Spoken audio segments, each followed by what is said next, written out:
Have you ever wondered if living close to your children in your golden years is truly the best idea?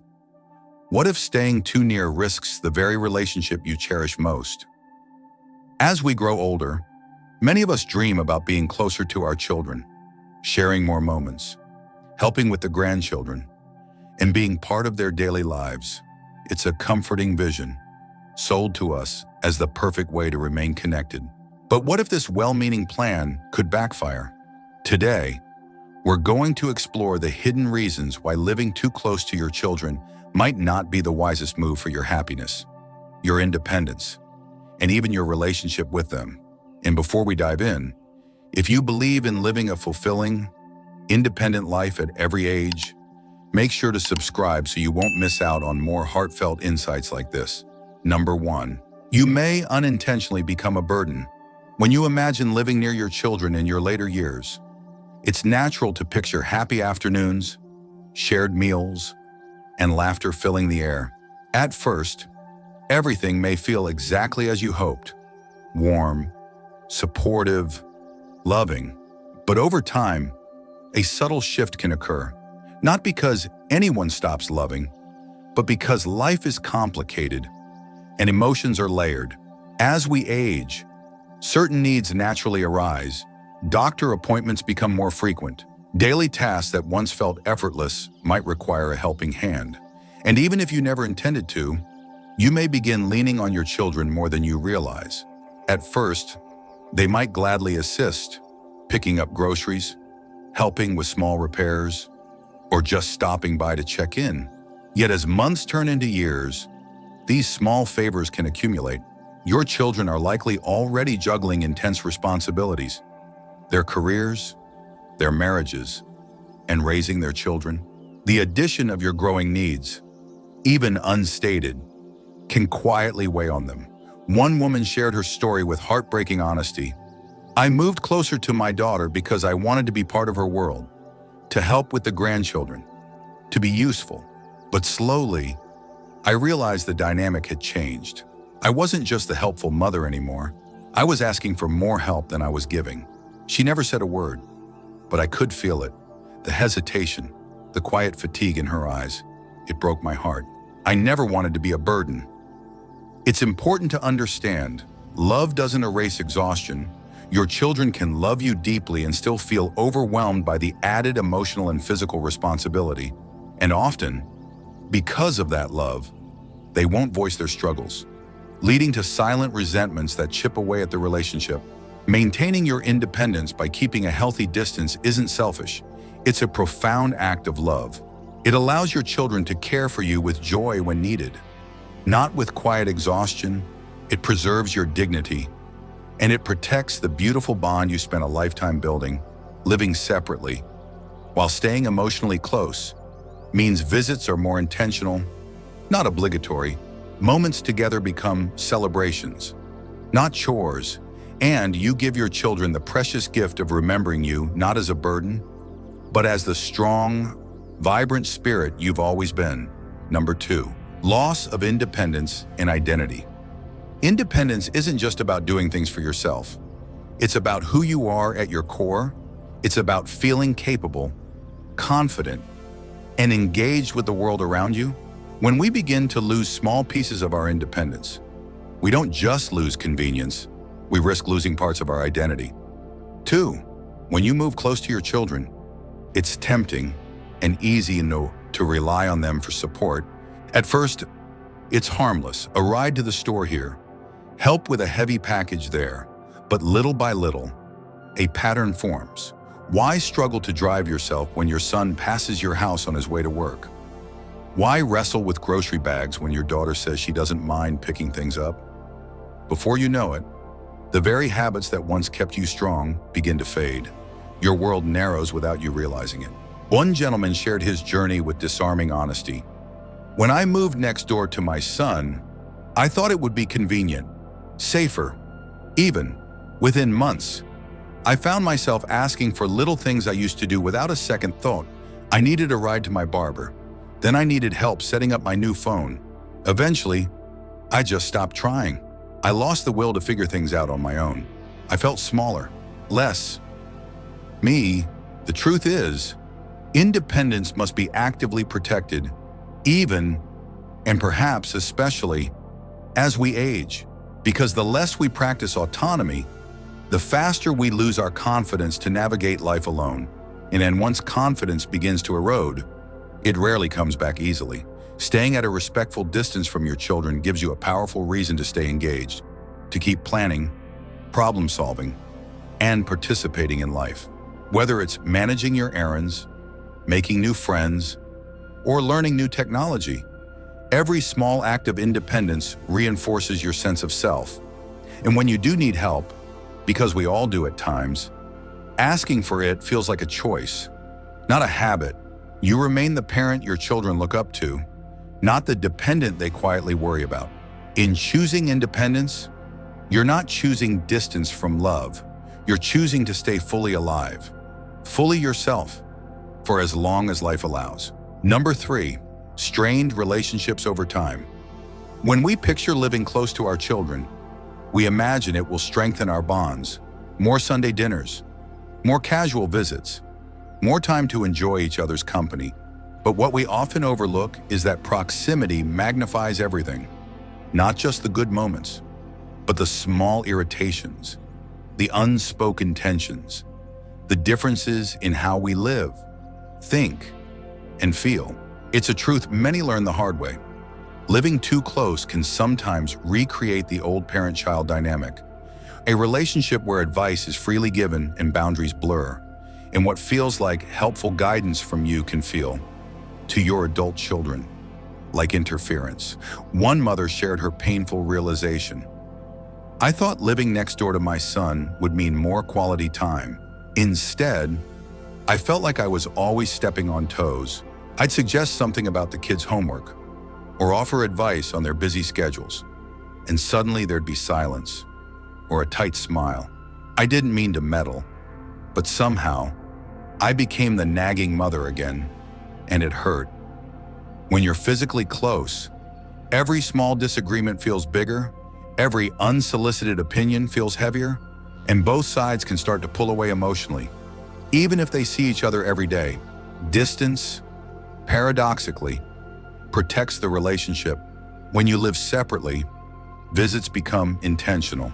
Conversations are focused, cherished, and less likely to drift into critique.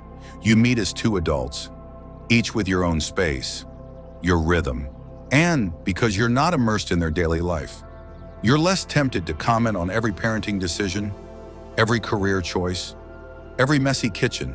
Maintaining a healthy physical distance allows love to breathe. It keeps respect intact. It honors the growth that both you and your children have undergone over the years. By stepping back, you come closer in spirit, not out of obligation, but out of genuine desire to share your lives, fully and freely. If you find these insights helpful so far, please consider subscribing. We'd love to have you as part of our growing community where we honor wisdom, independence, and connection at every stage of life. Number 4, risk of social isolation. Ironically, the very act of moving closer to family, intended to increase connection, can sometimes leave you feeling more isolated than ever. When you relocate to be near your children, it's easy to assume you'll naturally be woven into the fabric of their lives. After all, you're nearby. Surely there will be dinners, outings, and spontaneous visits. Surely you won't feel alone. But modern life is busy. Your children may be juggling careers, school activities, household chores, and social obligations. Their days and evenings can quickly fill up, leaving little unclaimed time. And without realizing it, you might find yourself sitting by the window, waiting for a phone call that doesn't come. One woman shared her bittersweet story.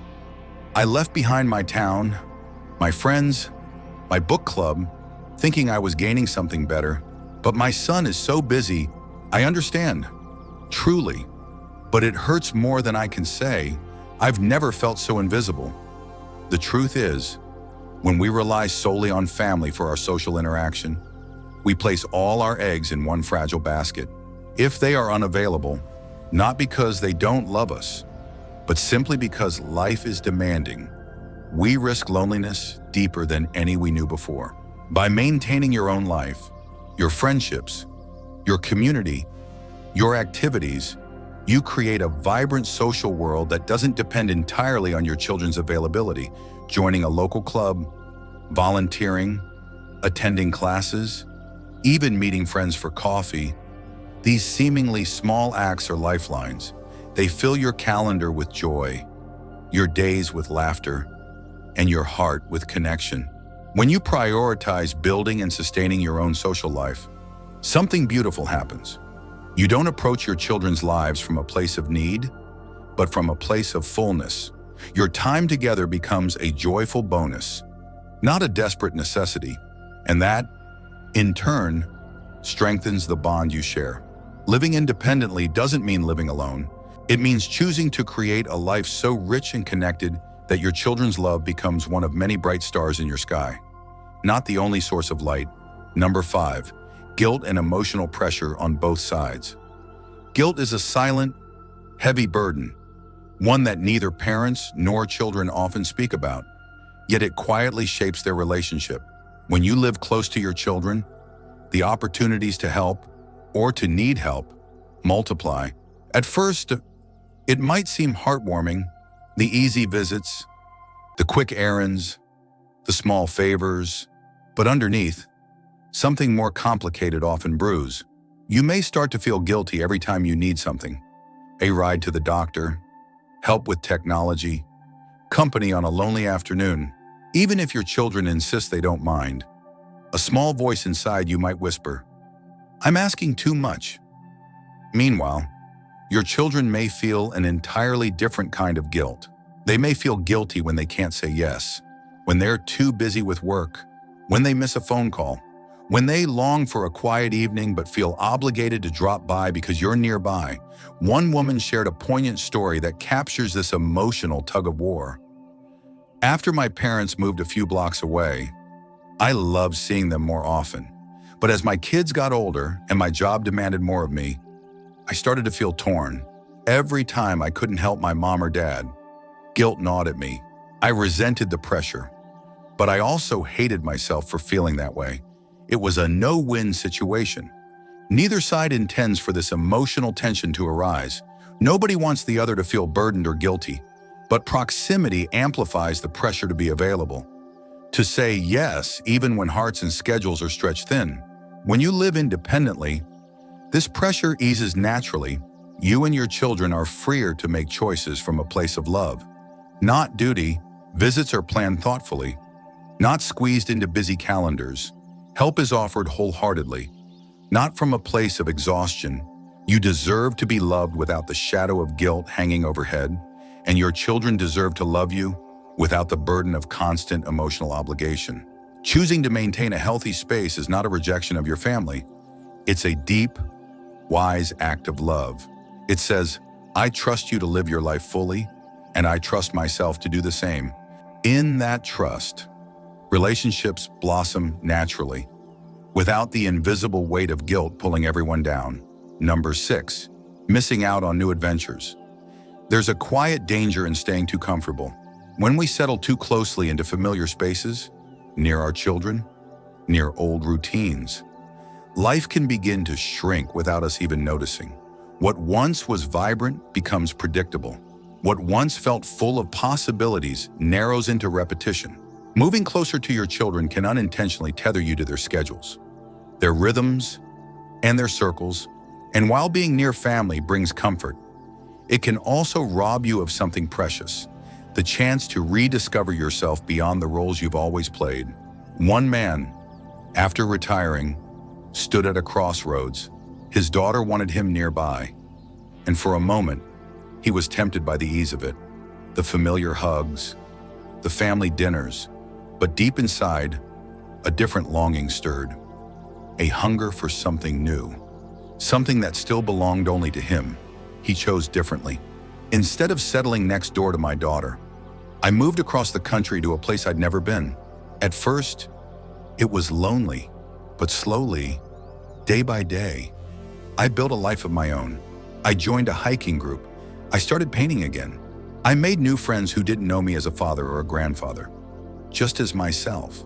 When my daughter visits now, she steps into my world, and I see pride in her eyes. Adventure at this stage of life isn't about scaling mountains or chasing thrills. It's about staying curious.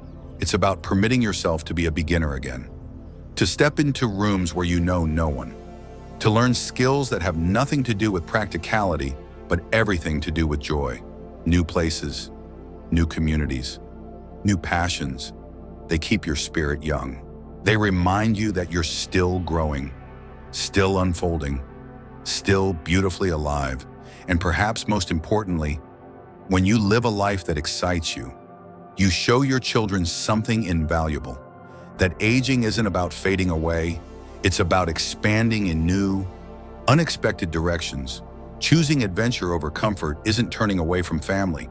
It's honoring the gift of life by continuing to live it fully, so that when your children visit, they don't just see a parent waiting for them, they see a soul still lit from within. Number 7, your children may not be ready for the responsibility. We often assume that love automatically prepares people for responsibility. But the truth is, no matter how deeply your children love you, they may not be ready, emotionally, mentally, or practically, to take on the role of caregiver, confidant, or constant support. Their lives, in this season, are often filled to the brim. They are building careers, raising young children, tending marriages, and chasing their dreams. Their hearts are willing, but their hands are already full. Moving closer to them, without meaning to, can place an invisible weight on their shoulders, one they may not be prepared to carry. One woman shared her story, her voice thick with guilt and sadness. When my mother moved into the house next door, I thought it would be fine, but very quickly, I realized I wasn't ready. I was drowning in work deadlines, PTA meetings, and sleepless nights with my toddlers. And now, layered on top, was the quiet expectation to check on her, to include her, to care for her. It strained my marriage. It strained my spirit. I loved her dearly, but I felt trapped between two worlds, never fully enough for either. It's not that your children don't want to help you. It's that timing matters. And sometimes, proximity forces them into roles they're not ready to inhabit yet. Caregiver instead of child, manager instead of daughter, protector instead of son. When you live independently, you give your children the most beautiful gift, the gift of emotional space, the space to grow into their own lives, the space to eventually step into the role of caregiver, if needed. From a place of readiness, not obligation, it allows love to remain love, not responsibility. It lets relationships breathe without the tightness of daily expectation. And when the time does come, if you truly need them, they will come willingly, with full hearts. Not because they have to, but because they want to. Choosing to maintain some distance now is an act of profound foresight, a way of protecting the tenderness between you and ensuring that help, when it is needed, flows from love, not pressure. Number 8, it's time to focus on yourself.